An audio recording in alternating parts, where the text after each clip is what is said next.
Good morning. Welcome to the Bond Sunday morning services. I'm Jesse Lee Peterson. You can get involved by calling 1-800-411-2663, 800-411-BOND. You can also email me, church@bondinfo.org, church@bondinfo.org, and put your name and town, all your emails. I do appreciate it. Good morning again here to everybody. Good morning. I want to talk about disunity among the Christians. There's a lot of disunity among the Christians, and not just here, but around the country. I run into this everywhere I go. And Patrick and I was talking during the week, and this really needs to be dealt with because it should not be happening, but it is. First, I want to read something to you in James 4. Let's see here, 1 through 12. Patrick, would you come read this? James 4, 1 through 12. You need a mic? Does he need a mic? Yeah.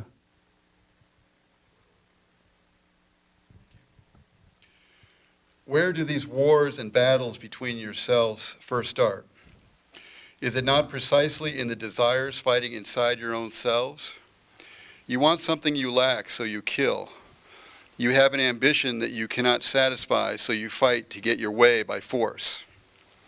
It is because you do not pray that you do not receive. When you do pray and do not receive, it is because you prayed wrongly, wanting to indulge your passions.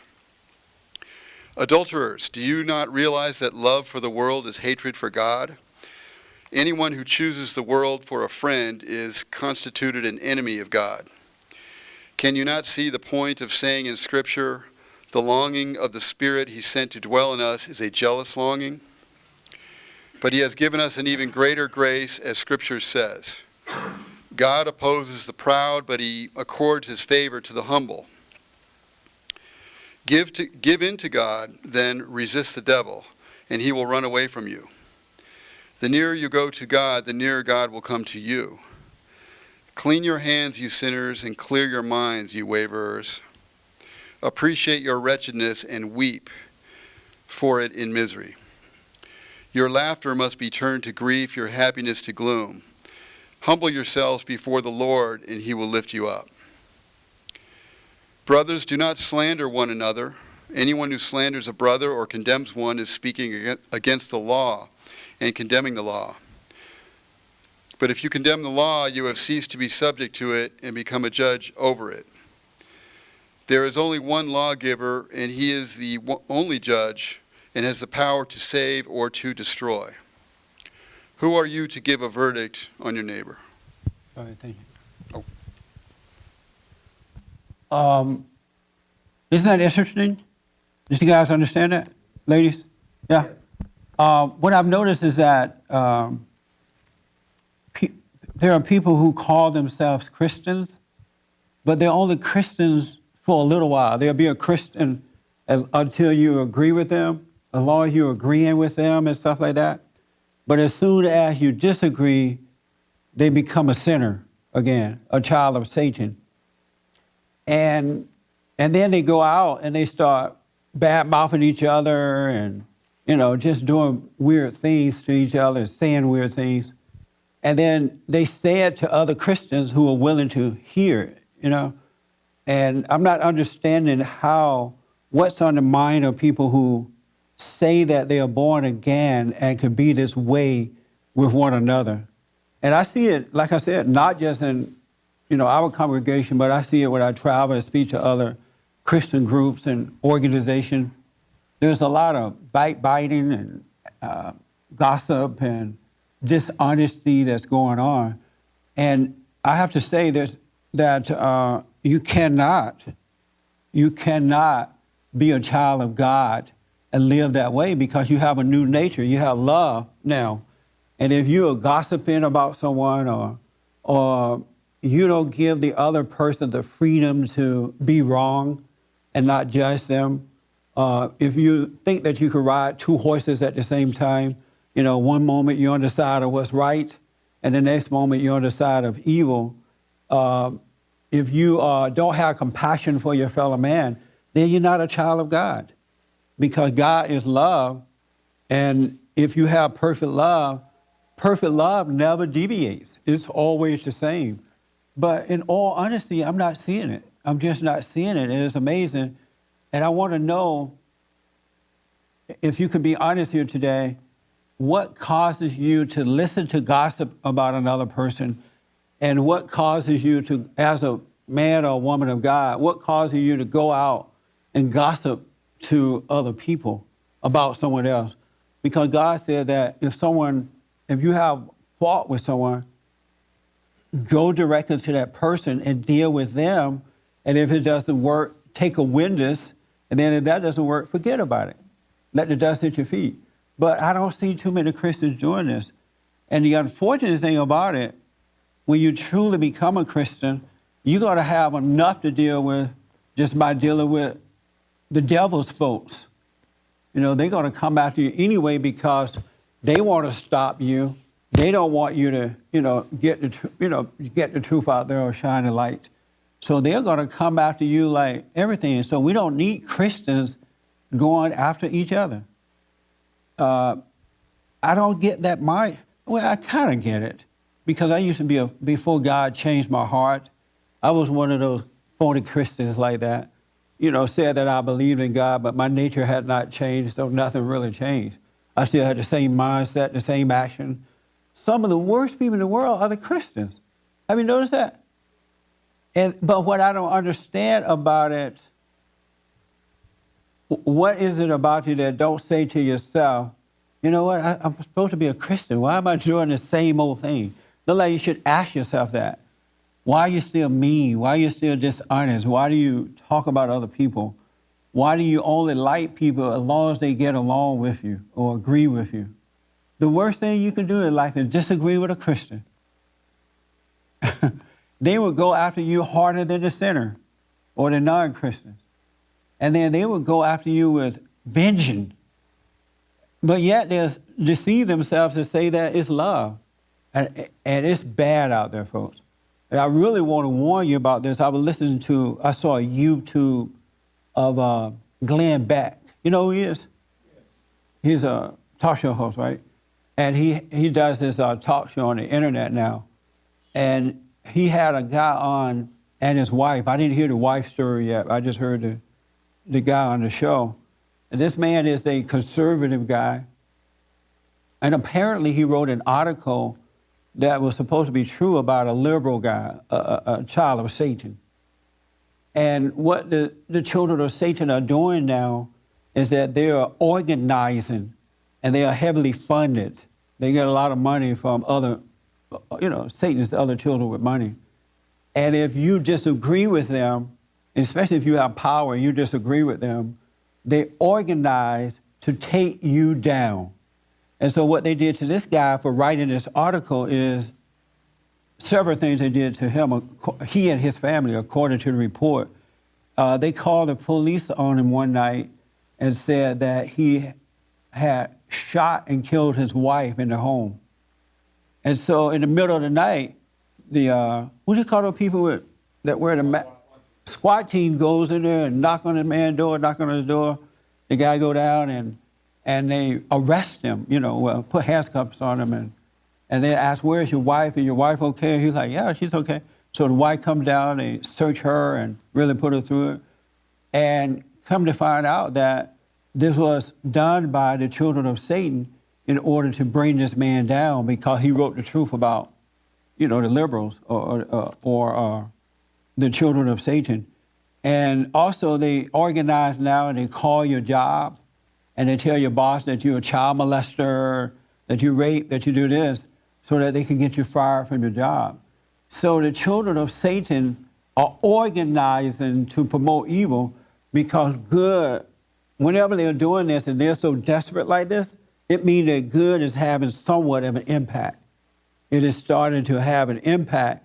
And one thing that Satan doesn't want is for good to have an impact. It doesn't want it to change. You should hear, if you haven't heard, you can do a podcast of my radio show and hear some of the phone calls that are being left on my voice message from the children of Satan. we had one guy that sounded demonic, and he left a message, and it just sounded weird. It sounded evil when he was reading it. And for some reason, Billy, the engineer, figured out how to reverse what he was saying, play it backwards. And the guy was reading the Lord's Prayer, but in a demonic voice. It was the weirdest thing I've seen.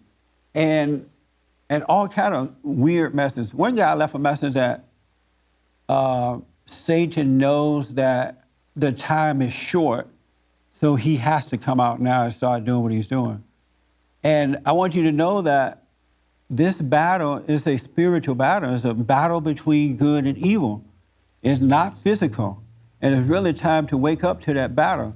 Glenn Beck mentioned that a lot of people are afraid or becoming afraid now to speak up because these people are really, really organizing and they want to bring you down.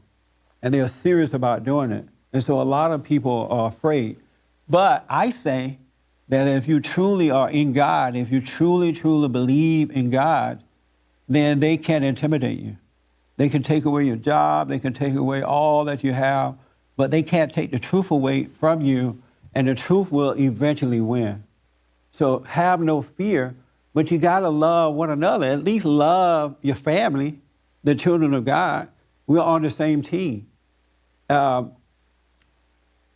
I'm thinking, and you can correct me if you think that I'm wrong, the only way that children of God can act this way with one another is that they're not truly children of God. Because you can't be double-minded. The Bible says you can't ride two horses at the same time. You're either for what's right or you're not. And once you go against that, just know you're not for what is right and stop pretending. Because this battle is going to get worse. You haven't seen anything yet. Ever since I said that thing about women creating, not all, but most, creating a liberal, a godless society, all hell broke loose. And it's still going on. It's like, I could have said something negative about Christ and wouldn't have got this reaction. So you not better, I urge you to really examine your heart and know that if you still have anger, if you can't take criticism, if you are mad at your brother or your sister, if you are whatever, you're double-minded, one day you're a Christian, the next day you're not. If you're unhappy, know that you're not a Christian. You're not found that perfect peace that God promised us. And then that way you can find it. But we can't afford to fight each other. We got this other battle to fight. And it's time to wake up to that. Yes, sir. Hold on a minute. Yeah. For a long time, I've been wanting for you to, get a larger platform to speak from something on Fox News. And then I watched Glenn Beck and his career, from all the way, I think, from CNN on to Fox News. And I noticed that Glenn is truly a man of truth because he had the biggest platform you can possibly have. And he gave that up in order to speak the truth. Yeah.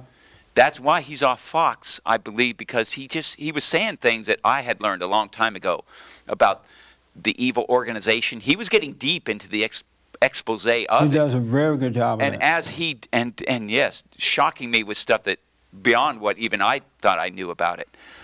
And at that point I wondered, wow, how is this possible that he can be on a large platform like this and not suffer from it? Then later I realized that that's what happened. He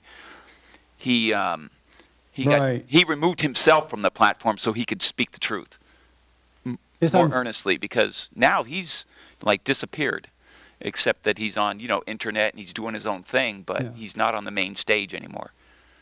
It's unfortunate that the children of Satan can have a large platform to get the word out, the lie out. They are not afraid. They say what they want about us. They treat us any kind of way that they want to treat us. I was looking at a program this morning. It was just all lies about the children of God. But if you said that about them, the truth about them, they try to ban you, they go after you, they try to destroy you. But the unfortunate thing about it is that the conservative aspect of life with media are afraid too. You know, they're afraid of losing sponsors. They're afraid of losing this. So these people still end up winning in a way. But you can't, real love, you just don't have no fear. You don't think about that kind of stuff.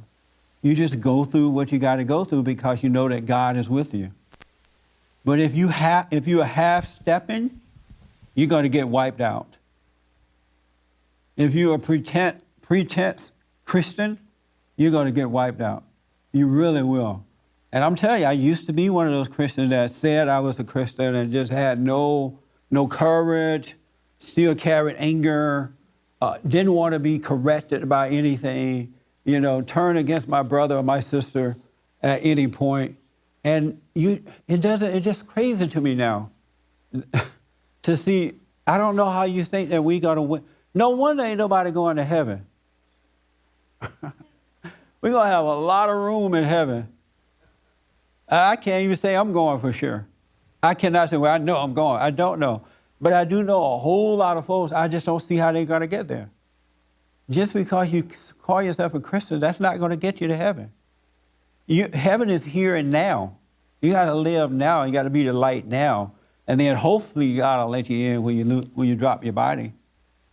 Christians are some of the worst of the worst. And there is no self-correction.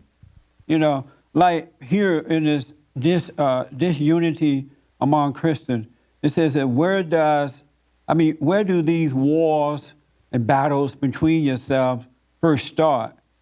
Is it not precisely in the desires fighting inside your own selves? You want something and you lack it, so you kill.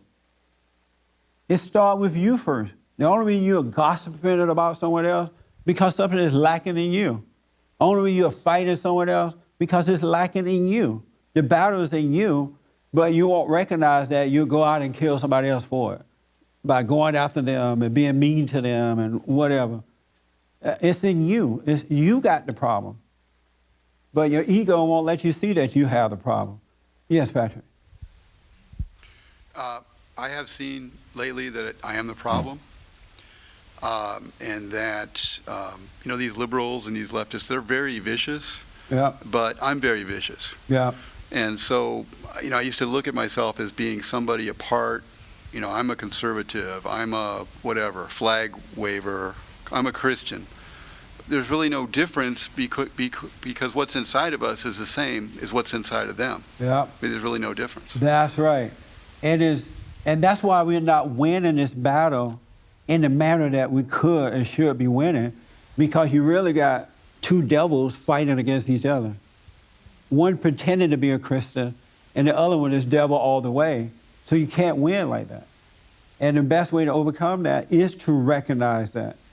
You got to recognize it's you. It's in you. Anytime you listen to some crap about somebody else, then you're a child of Satan, because you would correct that person. Why are you talking about this person behind their back? Go to them. I'm going to let them know you said it. I got a reaction from that. You would never do that, huh? No, I'll come to you in a minute. Yes. And the way that I saw this happening with me was definitely, you've been talking about the thoughts for a long time. It was definitely through the thoughts. Yeah. It was definitely through judgment, thinking that I was right about things, and in my mind, thinking I was right. I don't even say it's my mind, because it's not me. I don't believe it's me now. No, it's not. But I really, got into a situation where I was looking at things and looking at other people in a certain way, and it totally looks a certain way, and it isn't that way. It isn't that way. It's not like I was, whatever spirit was driving me was, or I wanted to do certain things, but it had me looking at things as if that was the truth. And so I followed the truth as I saw it in a dark way. Yeah. One other thing regarding... One thing that you can know, just to add to what you said, hopefully to help somebody, one thing you can know about God's truth, the real truth, it's never going to make you hate your fellow man. It would not allow you to be angry at your fellow man, emotionally angry at your fellow man. And I know that people can learn the truth and kind of suppress emotion too. And they're like, oh, I got it. But God's love is never going to allow you to try to go after your fellow man or fellow woman. It's going to cause you to have compassion for them. And then when they go after you, you're not going to feel the pain of them coming after you. You're going to have compassion for them because you're going to know that they're being controlled by their father, the devil. And you wish that they could see that, because if they could see it, they could wake up and get better. You still won't personally go after your enemy if they came after you. You would deal with them appropriately, but you would not go after them. There's nothing in you that want to go after your fellow man. God take all that away from you. And if your fellow man is wrong, you see, or woman is wrong, you see that they're wrong, but you don't feel anything. You have compassion for them. But show me a compassionate Christian, and I'll eat my hat. I'll grow an afro. I would get rid of my Afro. Yes, man. Well, yeah, I was going to say the same thing. That's what I discovered, is that I went after somebody recently, and it was very, all my meanness and stuff came out. And that rule of thumb is really good, because I was mad. Yeah. And I when we had a conversation about well, how do you kind of think, or without going into your head, because there are certain things that we do use our brains for in thinking, in terms of mathematics or working on a project or whatnot. So it's not like you don't do any thinking, but as soon as you go into that zone, or now I really am aware of it, as soon as I go into any kind of a zone where anger's coming in, yep, stop. That's right. There's something wrong. It's with wrong. You. It's not the person that you're mad at. It's you. Absolutely. And that's what Satan does. He deceives you, makes you feel something, and you forget all about God. But yet you think you are being godly, but you're not. Just think about God. God doesn't, like, if you do something wrong, he doesn't ride around heaven talking about you. He doesn't get with Jesus and go, oh, look at this bad one down there. Can you believe that? They just have coffee and look at you making a fool out of yourself. You can look at the folks making a fool out of themselves, but don't hate them for it. Love does not hate. And I want you to wake up, because we got some tough roads. We have a tough road ahead of us. We really have a tough. And you're playing games, you're going to lose. And like what Patrick was saying, when you see that viciousness toward your fellow man, it ain't about them, it's about you. You've allowed the devil to creep in and lie to you about something. Now he got you mad. That's about you. There's no love in that. You need to be aware of that. And if somebody tells you the truth about yourself and you get mad about it, there's something wrong with you. If someone tells you a lie about yourself and you get mad about it, there's something wrong with you. It's not the other person. That makes sense? So now that you see that, how are you dealing with that kind of stuff? Now that you see it about yourself. Because the best way to overcome this stuff is to see it about yourself, and the light will melt it away. It will kill the ego. It really will.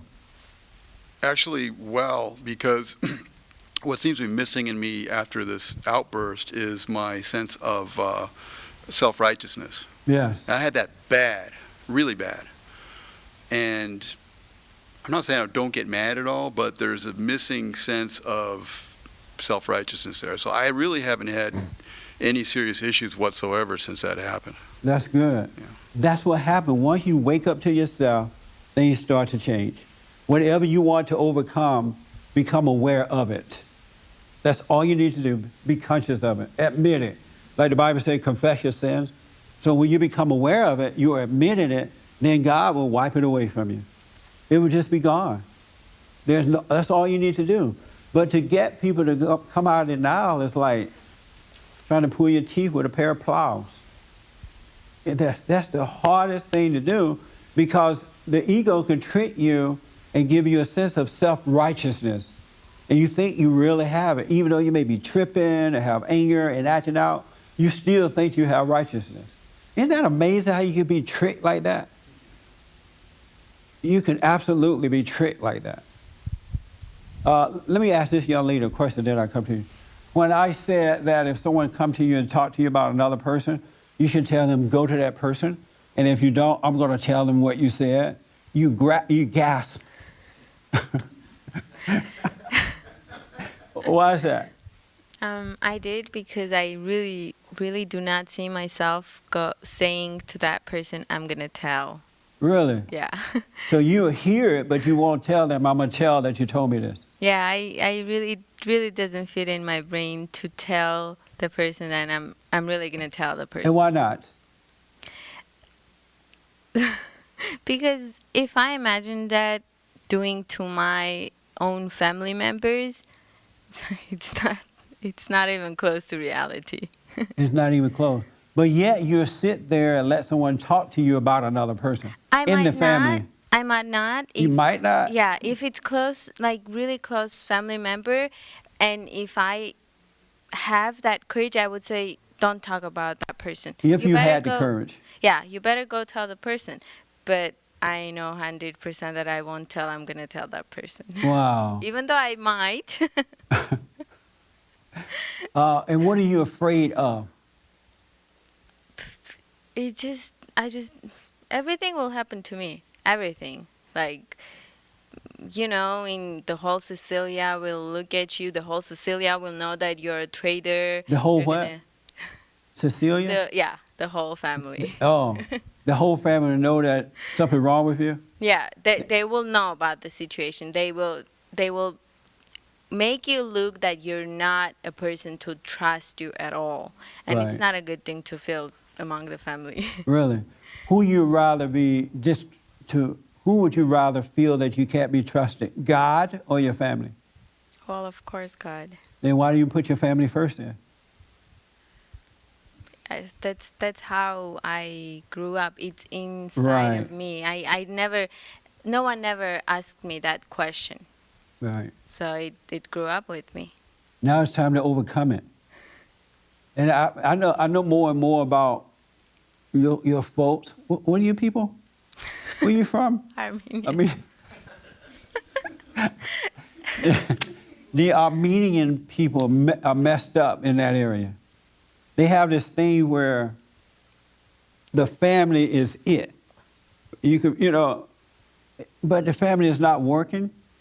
And they don't want to deal with that. They'll make you stay there and go through hell anyway, and not get better, right? Because for some reason the cultural thing is just is greater than God, and so as a result, everybody is suffering because they're just smothered in this one group. And then if you stand out a little bit, they go after you, like 90 going north. I've seen that, but they go after you. And then I know a guy who is an Armenian. He moved out, right? A grown man, older than dirt. He finally moved away from his folks. And now they're giving him hell for moving out. You don't love us. You're not a part of the family anymore. And because he grew up in that environment, he's hanging in there so far, but it's hard for him to do it because he's still somewhat identified with the family rather than what is right. That's an awful way to live. And then what I've noticed too is that at the head of the family is the woman. Is the Armenian woman. The men, exceptions to the rule, but the men have just kind of given up. And the mother ruling the home while pretending she's ruling it in the right way, she's ruling it according to her ego. And if you doubt me, move away from mama, not all but most, and see what happens. All hell break loose. I am having trouble a little bit by accepting it because what I have seen so far within my family is that, we have this culture thing that the newlyweds are going to live with the parents no matter what, especially if that child is like only boy, like 3 girls, 1 boy, or the girls can get married and go away, but the boys have to live with the parents. The girls But- can get married and go away, but the boys got to stay there? Especially the smallest one. How about the older ones? The older ones are married and they have their own family. They have to move But they out. can't move until they get married, right? They don't, because Right. it's easy to live with parents. And then Armenian once they get parents married, they got to bring daddy and mama along with them. yeah. So they really don't move. Yeah, no. The only child never moves out of the family. There are some exceptions, but Yeah. exceptions. But what I have seen so far, the men are the man who's gonna say this is what we're gonna do, and that's it. There are some strong women. Strong, I mean, not in good way. That they rule the whole family. Yes, but that's not most of the cases. That's why I what I've said seen. not all, but most. Yes. And those people you're talking about, they must still be living over in Armenia. Because all the ones I run into in this country, they're catching hell at home. Because the dads have, for the most part, have cowered down and the mothers are running things. And then the mothers pretend like they're doing good. Oh yeah. They put up, they're like, oh, I really care about the family. I'm doing this for the family.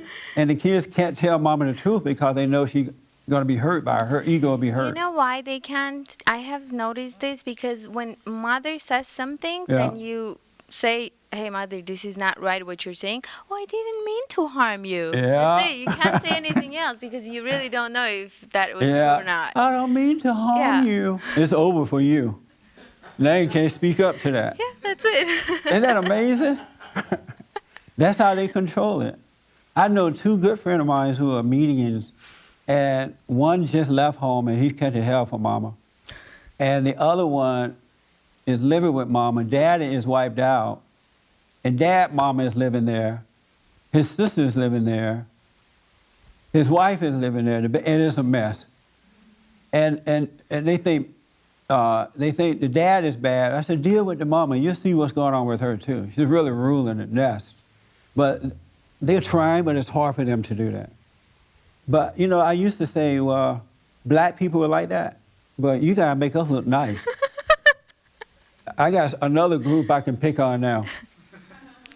It's a mess. This is why God wants you to have faith in Him and be of the Spirit and not of the culture. Because it's a mess living that way. There's no happiness. I just wanted to add something. When I really had this reaction when you said, I'm going to tell that person Yeah. whatever you told me, Yeah. I can 100% do that, but that's not going to come from the right place. I'm going to have this anger Uh-huh. against that person, whoever I'm talking right now. Right. I can't do that because I know I can do it. Right, but see, that's the wrong spirit to Yeah. do it with. That's, And that's why I why don't do that's it. why a lot of people can't do that unless they want to hurt you or something, because they have anger and they are not going to do it in the right way, so they won't do it at all. And they'll just make up excuses. And that's unfortunate, because when you keep all this stuff secret in families, that the secret of it destroys the family. It destroys. And then if you do wake up and break away from that, you become the enemy of the family anyway. She thinks she's better than us. I got that yesterday. See? So they're talking about you anyhow. If you could be a fly on the wall at their luncheon on Sunday, you'd be shocked what they're saying about you. Sometimes I was thinking, I wish I was invisible just so I can be around people and see what they're talking about. They're thinking about you exactly what you're thinking about them. And they're saying it to each other. But you got to let that go, because if you're going to represent God, you don't let anyone come to you and talk to you about another member of the family and you keep it to yourself. If they're willing to tell you, they have to be willing to talk to that person, because why gossip about someone if you're not willing to get help or help the other person? What's the purpose of it? There's except for evil, there's nothing about it. Why do that? But if you have problem with that person that the other person is talking to you with, about, so basically, if you're two people talking, you have problem with the third one too, with your friend, whoever you're talking with, then it's okay for you to listen to that. You can only say the truth when you don't have problem with the third person. So let's say that let's say Mary come to you and tell you something, right? Yeah. About your sister. Okay. Mary's your sister. So you have a problem with Mary, right? No. If You ha- me and Mary are talking about Your sister, like someone else, yeah. right? And both of you have a problem with the sister. Yeah. Uh, Then I can listen to that person. you can listen to them because both of you hate the sister. Yes. That's love. But see, as soon as Mary's done with you, or you're done with Mary, you got to go and talk to somebody else about what Mary said or about Mary, or vice versa. It doesn't stay with one person. It does not stay. Okay. You can't trust someone who gossip or who tries to destroy another person. They cannot be trusted because that's evil at work, and it goes from one person to another one. This is why God said that we must be born again. We need a new nature because this is all evil, and evil destroys. So if you do that, you're fellowshipping with evil, and the darkness and the light doesn't get along. You really need to examine your heart and make your mind up whether you're going to serve good or you're going to serve evil. You need a made-up mind. You can't be double-minded. You can't be a Christian one moment and then a sinner the next moment. You got to make up your mind. You can't ride two horses. Have you ever tried to ride two horses at the same time? You never tried? Never. Try it this Right, weekend. Let's see what happens. It's the same thing. And there are so many double-minded Christians that it's not even funny. Jesse, everything you say makes 100% sense to me, and it even sounds good to me. But when it comes to my like really close family members, like saying that to my uncle, saying that to my aunt, they're 30 years older than me, they're 20 years older than me, and they want to open their heart. I mean, I just don't see to say, 30-year-old uncle, I'm going to tell this person that you're talking about, or... If you loved your uncle, you would do that. He's 30 years old in age, but not in spirit. And you should love him enough to put the truth on him and hope that it'll wake him up. And he may appreciate that. Maybe he never had anyone to correct him like that with love. And it has nothing to do with age at all. That's another setup from Satan. That's why a lot of parents don't want to hear from their children. They don't want to hear the truth because Satan say, who, I'm the mama. I'm the daddy. I don't want to hear that. You don't talk to me like that because Satan got them convinced that they're better than the child. And they can't hear the truth from the child. It's a setup, another setup. Satan is clever in setting us up. He set us up in many ways if you don't see him coming. In many ways. Many, many, many. He's like from one thing to another one. Yes, Pat? Now I forgot what I was going to say. You had your hand? I did, but I daydreamed and then lost it. Oh, okay. I'll come back to you. Yes, sir, and then I'll take you, Mary. This conversation between you two, the Armenian lady and yourself, made me realize why there's gossip in the first place. Gossip is what we tell ourselves when we judge the other person they're not going to change. So what I'm going to do is tell everybody how bad they are so we can all protect ourselves from them. I don't even understand that. But I believe that's possible because the devil plays all kind of tricks. But I don't understand that. That just seemed like that's the logic. Because I remember my brother telling me this, that why even bother telling the truth? They're not going to change. Oh, I see what you're saying. You see? And so if you have that in your heart, why even tell them the truth? They're not going to change. Yeah. Then the only other option is to tell everybody else how bad they are so you can all protect yourselves from them. I hear people a lot of times saying, I don't want to say that to them. It's not going to help anyway. That's another decision that is made by Satan. You don't know when the truth with love going to help somebody or not help them. You can't make that decision. And it may not wake them up right then and there, but at some point down the road, it'll wake them up. They remember, oh, this is what they told me about myself, or this is what she or he said. It may wake them up, but Satan say, oh, don't tell that mean old uncle. He's older than you. He's not going to listen. You don't know that. Your job is to be an example and put the truth out there and not decide what the truth is going to do. That makes sense? Yes. This is why you got to wake up. I want you to wake up because we're in trouble. We are in trouble because the Christians, greater is he that's in us than he that's in the world, and that is not working. Some of the most sick, broke, unhappy, judgmental, resentful, unfriendly, deceiving, insecure, friendless, because you can't be friends with these people. People on the earth today are Christians, all in the name of Jesus. What a pitiful way to use Jesus in vain like that. This is why people are not getting saved, because the Christians are the same example as the sinners are. I'm telling you to wake up because you don't see what's coming. And if you don't wake up, you're not going to be prepared for the things that are coming.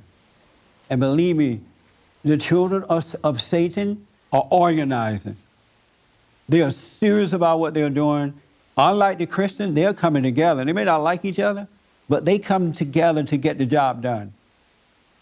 But let us make one mistake, the Christians separate. You say one wrong thing, you separate with each other. There's no freedom in Christianity in the Christian today. But under God, there's nothing but freedom.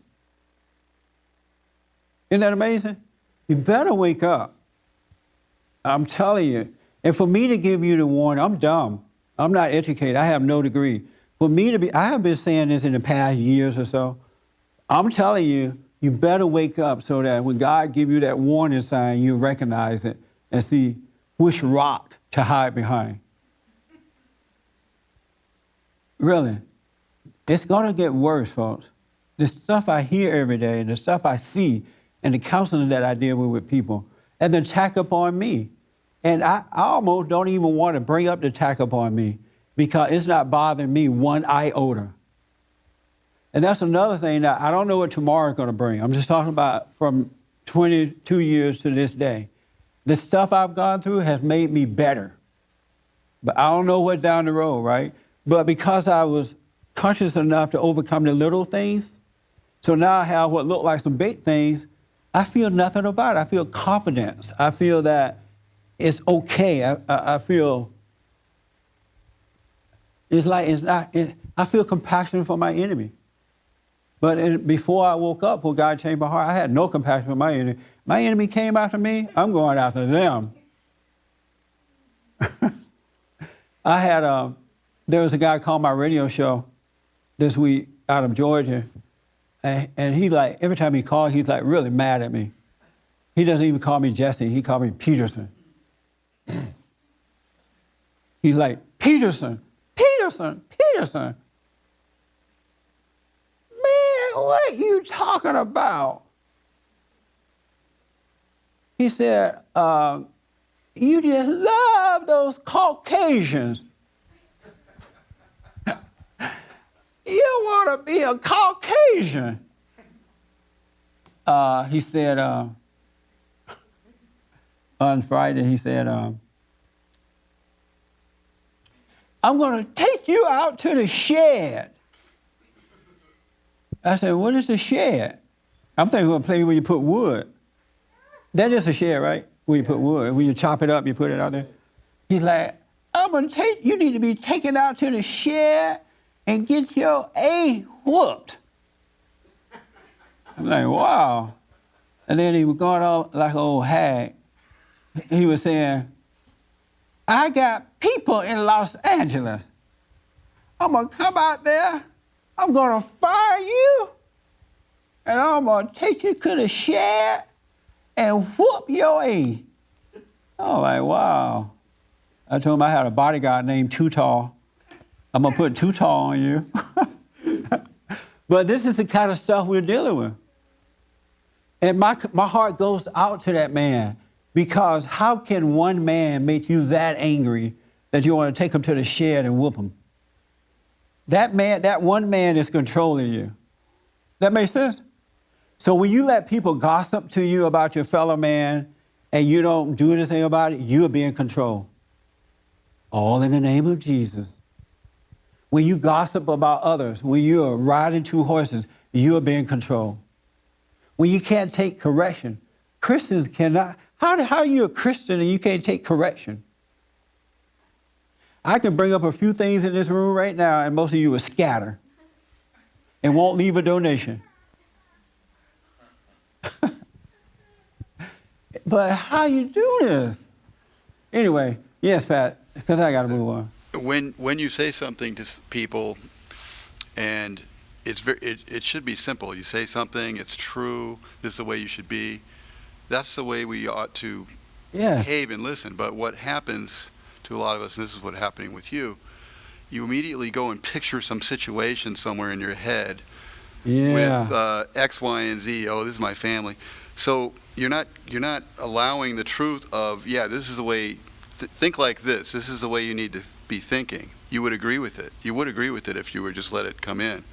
But instead, you go into your mind. You listen to the devil. You go into, you put a picture in your head of the next party you have to go to with your family, and then you get fear going through your body. And that's a way to miss the moment of, because strength happens from confidence of knowing you're right. If you really understand what you need to do, that is your strength. But because I used to do the same thing and still do sometimes. You hear something and then you go into this thought about it. Yeah. You're done. Yeah. Because all you're doing is thinking of the situation. Now you're in sheer terror instead of hearing the message that just came in that would give you the strength to go through the terror situation. The moment you think, well, I got to tell my uncle he needs to get it right. Satan said, oh, but he's older than you. He's this and he's that. He's not going to take it well. And you think that's the voice of God, and you cower down. But don't think on it. If you see you need to do it, just do it. And never mind what your thoughts are or what your feelings are. Just do it with love and go your way. And if he get mad at you, forgive him. But and then God's going to give you back what you're giving to him. You get it back. He'll build a foundation inside of you that is absolutely amazing. God will build a solid foundation in you. You know another thing, and then I'm coming back to you, buddy, and then Mary. Let me take Mary first, and then over to Sister Evans. Another thing I realized, because of timing, I want to put it out there. I have never seen a group of Christians who are unwilling to suffer. They don't want to suffer. Don't call me bad names. Don't do anything bad to me. Don't say anything bad. They don't want to suffer at all. If you don't suffer, goodbye. You can hang it up. When Christ hung on that cross, he was every man and every woman. He suffered. Every man and every woman. And if you're unwilling to suffer, you can hang it up now. You can just let it go. Because that ego dies when you let it suffer. When people say bad things about you or try to do harm to you and rip you off or whatever they do, when you let yourself suffer through that without hating them, your ego is fading and the real you is coming to the forefront, and it's a solid foundation. But you must be willing to suffer. When your enemy do you wrong, do not get mad at your enemy. Suffer through it by not getting angry, and you are building a solid foundation within yourself. Well, you're not doing it, but God is doing it because that old nature is dying and the new nature is coming about. It's happening. You won't feel it, taste or touch it, but you will notice when you run into situations, you're not thinking and feeling the same way about it. And as this James chapter 4 said, when you pray, you will pray with the right spirit, and when the Satan comes to tempt you, he will have to flee. He will be out here far away from who you are trying to tempt you, but he will have to flee from you because your solid foundation is built on the light, is built on the truth. But if you're unwilling to suffer, I know people that I've tried to correct and help, they don't want to hear it. They get mad every time. I'm like, why you get mad? All I'm doing is telling you something that can help you. But they don't want to hear it. But yeah, I know it's in them to do it. But I'm willing to suffer as of this day with the attacks, with the name calling, with the friends turning against me, with the demons calling my voicemail or calling and hanging up at the office. I'm willing to suffer through that because I want to know my relationship with God. And I want my relationship with God to be first and foremost. There's nobody else or nothing else on earth that I care about more than I care about what is right. Because I see what it has done for me over the years. I see what it's done. There's no amount of money or anything. And that's what God wants you. That's why Christ suffered, so we can suffer and get over it. You can't, even parents don't allow their kids to suffer. And they don't realize the more that they prevent their kids from suffering, that they're building the ego of that kid. You're allowing it, you're making it become more and more in their nature. I asked a good friend of mine this morning, do you let your kids suffer? They're like, oh, yeah, I do. My daughter wanted an iPhone, but I got her some other kind of phone, just as good as an iPhone. Everything, you know, they want to stay up until 9, but I make them go to bed at 8. I'm like, that's not suffering. That's normal stuff parents should do with kids, you know, watch over them and put them there. But you have to let your kids suffer so that you watch over them and correct them in the right way when they're little, but at some point, you let them make their mistakes and you let them suffer so they can just wake up and become closer to God so the light can shine. If you don't, by the time they're 18, the ego has taken over and you can't do a thing with them. And it's your fault as parents. These kids don't belong to you. They just come through you. They really belong to God. And as children of God, we have a responsibility to watch over them. But he wants them to grow up strong. And the reason you don't let your kids suffer, because you're afraid of suffering. And you don't realize suffering is good. You think Christ was on the cross going, oh, lolly dolly, I'm glad I'm up here. Oh, these nails feel really good in my hand. Oh, I deserve to be here. I did something wrong. Christ didn't even do anything wrong. And yet he suffered so we can do it because he understood that suffering makes you better if you're not complaining about suffering. Oh, my business is taking too long. People start business. If it just happened overnight, they're ready to go. It's not working. Let me move on. You got to be willing to suffer. I want to put that out there too, because there are so many weak Christians. If I was not willing to suffer, I'd probably be at home right now smoking a joint, because I've had some suffering put upon me. And I'm okay with it. I'm just saying it so you can know you need to suffer. It's okay to suffer. Don't hate suffering. That doesn't mean you don't protect yourself. But don't mind the attacks. Don't mind your family member turning on you. Don't mind that they don't understand where you're coming from. Don't mind losing so-called friends. It's okay. If they tell them the truth, if they get mad, fine. I did it because I love you. But don't will it to me. Don't force it. They don't want to hear it. Fine. Leave them alone. That's love too. Did you have something else, Pat? Oh, okay. Yes, Raymond. What you said about our ability to endure our personal suffering, it sort of reminded me of a scene from the movie Lawrence of Arabia. The main character, T.E. Lawrence, was putting a burning candle to his finger, and when asked by one of his friends, what's the trick behind that? The trick is not to mind not to mind the flame hurting. Yeah. That's perhaps what we have to face. If the greatest freedom that we may have right now at this moment is the freedom to fail, because that may be the only freedom that will allow to wake us up to our own sin. Yes. And I'm talking about spiritual suffering. Do not be afraid of that. Ego dying and God coming alive in you. All right? Right here. Man, this time is... Forget everything I want to say. But anyway, I did want to say that, that gossiping thing is really, really crazy, because, you think, well, you don't really have anything to talk about unless you're talking about other people. Right. I was going to say that. When you stop gossiping and listen to gossip, you ain't going to have nothing to say. Right. You don't have anything to say. You're like, oh. You're going to be one of the quietest person on earth. And then quietness is good because now you can hear from God. Yeah, because when people come and they start talking to you about this one or that one, you're like, and then you just naturally start talking. And also the thoughts that talked to me about another person. Yes.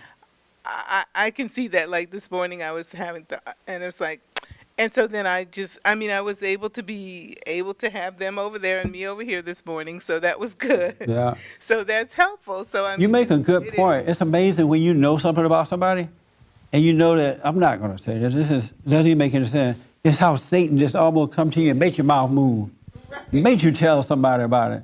And then but when you take a moment and think about it, you think, what's the purpose of bringing this up? It's not going to do any good. And so it's just Satan trying to make you think that it's important to tell somebody that about somebody else. But if you take a moment, you see that it doesn't bring good at all. You got to be still so you can know the truth. Satan is working. I'm telling you, folks, we're going to see family turning on each other. We haven't seen anything yet. And it's bad right now. It really is.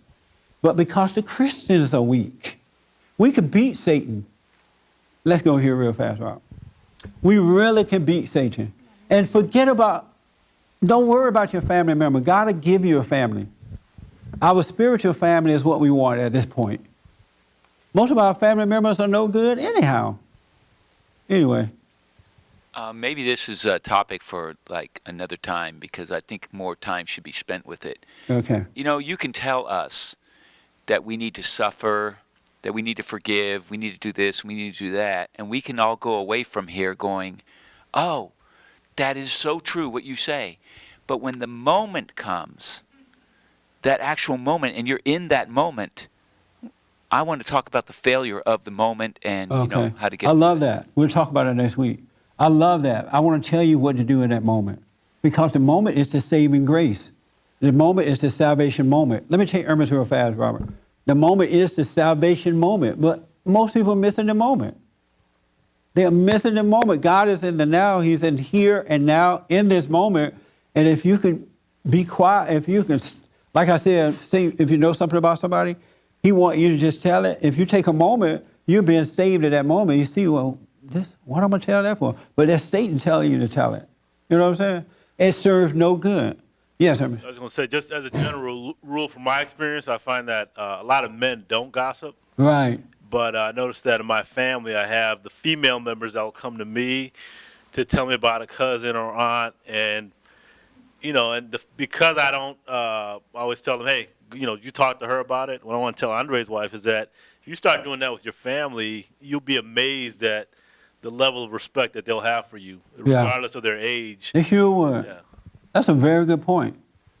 They'll start to respect you, and you may or may not hear that. They'll start saying, well, I wish I was like that. Or that's something else how she doesn't do that, And you'll become the light of your family. And some of them will hate you, and some will appreciate it. And those are the ones that you're able to help along the way. But if you hold back, then you're not going to help anybody. And not just you, any of us. We got to tell the truth to our families. And if you can't tell the truth to your family and they stick by you, they're not your family anyway. Or friends, or co-workers, or whatever. All right? When you pray, you got to learn to be still and know God. Let this truth come. Let the light shine in you so you can find your way.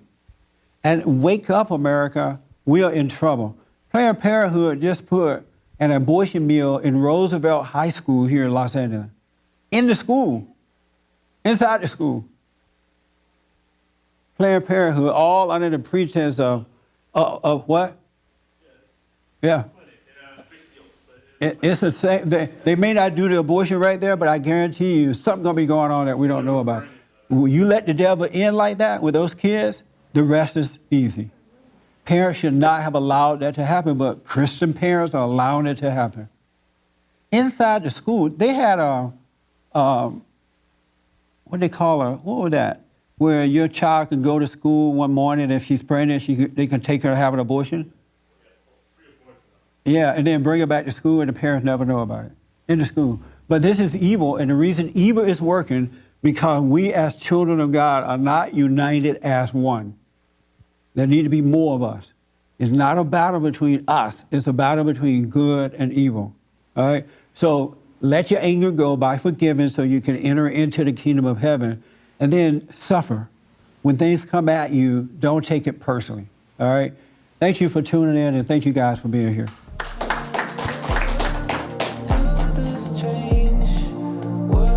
For more information, to purchase a copy of this program, or to make a donation, visit us on the web at bondinfo.org or call 1-800-411-2663.